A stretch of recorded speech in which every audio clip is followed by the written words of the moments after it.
ဒီရဲ့ iPhone မှန်ကအတု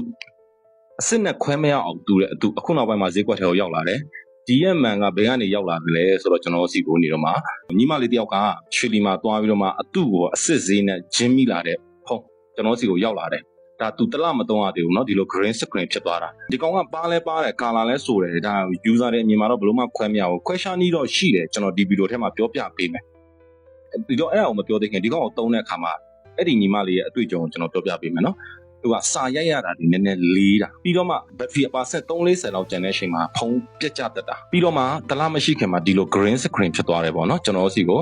မှန်လဲဖို့ရောက်လာတယ်ဒီတော့ဒီမှာကြည့်လိုက်ပါနော်ဘယ်လိုမှခွဲမရဘူးဒီမှာ iPhone 14 Pro Max မှန်နေကြီးပဲကျွန်တော်ရှာထားပေးတယ်ဒီမှာဘယ်လိုမှခွဲမရဘူးအတွင်းအပြင်ရောဒီမှာပါတာတွေရောပါလေးပဲနော်သူကဒီရဲ့ပုံစံအတိုင်းပဲအဲ့တော့ဒီမှာခွဲတဲ့နည်းကတော့တနည်းပဲရှိတယ်ကျွန်တော်တို့ဒီရဲ့ UV lightနဲ့ဒီလိုခွဲခြားလို့ရတယ်ပေါ့နော်ဒီရဲ့ UV light ကဒီတိလေးမဟုတ်ဘူးเนาะတရုတ်ငွေတွေပေါ့အတုစစ်ခွဲတဲ့နေရာမှာတုံးတဲ့ UV light မျိုးမဟုတ်ဘူးတိလေးမျိုးမဟုတ်ကျွန်တော် service ခုံမှာတုံးတဲ့ UV light ဒီလိုအားကြီးတယ်ပေါ့နော်ကျွန်တော်ရှင်းပြထားတယ်အဲ့မှာကြည့်ဒါ iPhone မှာတုံးတဲ့ original Samsung မှဒါက iPhone မှာတုံးတဲ့ original LG မှဒီမှာသူ့ရဲ့အတုမှန်ကဒီလိုဘေးမှာကွက်နေတာကလည်းသူကဗယံပတာပေါ့နော်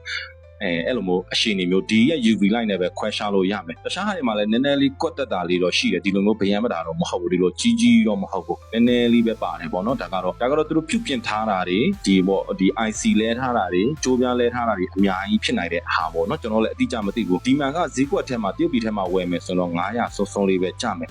ကျွန်တော် original မှန်တွေကတော့1500 1600လောက်ဝယ်ရတယ်8သိန်း9သိန်းရှိတယ်ပေါ့ဗျာ original မှန်တွေကနော်အဲ့ဒီခါကျတော့သူကဈေးတန်နေတယ်ပေါ့နော်ဈေးတန်နေတော့ညီမလေးကသွားလဲတယ်ဒါပေမဲ့သူကဂျင်းမိသွားတာဗျအတုကိုပဲအစစ်ဈေးနဲ့လဲပြီးလိုက်တာ